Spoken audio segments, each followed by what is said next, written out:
Fala galera que acompanha o UOL. Eu estou aqui com o Thiago Arantes, que é colunista do UOL Esporte e vai trazer atualizações do caso Daniel Alves. Thiago, o que tem de novidade do caso Daniel Alves aí na Espanha?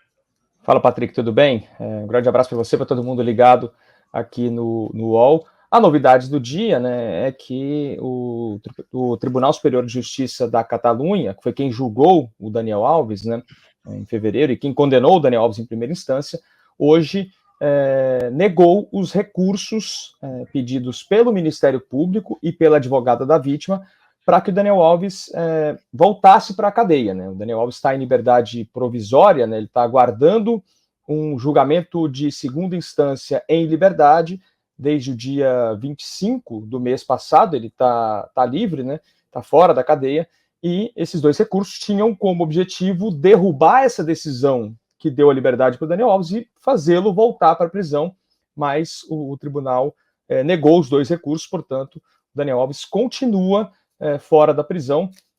Ele ficou preso entre o mês de janeiro do ano passado, né, em 21 de janeiro do ano passado ele entrou na prisão, e o final de março desse ano, ficou aí 1 ano e 2 meses, né, na cadeia, e agora ele continua com essa liberdade, uma espécie de liberdade condicional, né, enquanto ele espera uma segunda instância do julgamento. Thiago, ainda não tem uma data de segunda instância de julgamento, certo? Não tem, e inclusive esse tipo de recursos, né, pelo que a gente conversou com pessoas ligadas aqui ao caso, esse tipo de recurso ele até atrasa uma segunda instância, porque em vez de se preparar, né, de fazer ali todo o trâmite judiciário, de colocar o caso ali na fila de outros casos para que haja um julgamento de segunda instância, o tribunal acaba tendo que, entre aspas, perder tempo julgando esse tipo de recursos, né? A estimativa, né, o que a gente ouviu aqui na época da sentença do Daniel Alves, ele foi condenado a 4 anos e 6 meses, né, de prisão. O que a gente ouviu na época da sentença era que uma segunda instância seria realizada mais ou menos ali em junho, julho desse ano, e caso houvesse novos recursos, né, contra a decisão de segunda instância de qualquer uma das partes, o caso iria para o Tribunal Supremo da Espanha, que é uma espécie de STF da Espanha, e aí isso se arrastaria pelo menos ali para o mês de novembro, dezembro. Então é o que eu sempre falo, né? Quando eu falo do caso do Daniel Alves, quando saiu a sentença, né, dos 4 anos e 6 meses, as pessoas falavam, bom, agora acabou o caso do Daniel Alves. Não acabou. Esse caso ele vai se estender pelo menos até os últimos meses desse ano.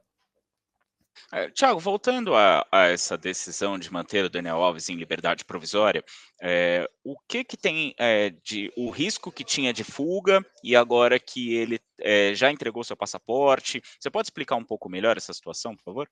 Então, o Daniel Alves ele ficou, né, a grande justificativa para a prisão do Daniel Alves, para a prisão, que sempre foi uma prisão provisória, né, enquanto não houvesse uma sentença, a grande justificativa era um risco de fuga, né? Um risco de fuga que existe até um precedente. O Robinho, por exemplo, fugiu, né, ou não estava, nunca voltou à Itália, onde ele tinha que responder, por exemplo, pelo caso de estupro dele, né? Ele foi condenado lá e nunca voltou lá, portanto, ele demorou anos até poder entrar numa prisão.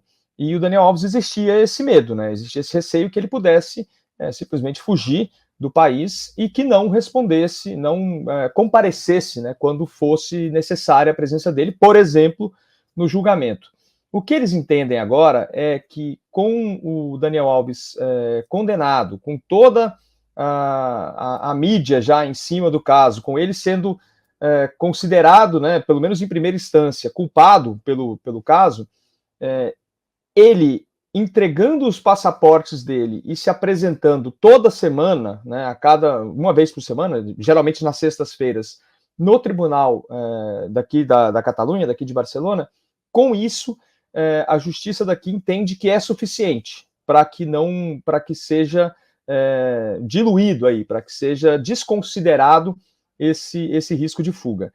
O Ministério Público e a advogada da vítima, né, ambos dizem que não, dizem que é justamente o contrário, que o fato do Daniel Alves ser condenado faria ele ter mais vontade de fugir do país para não ter que encarar uma prisão caso confirmada a condenação em segunda instância.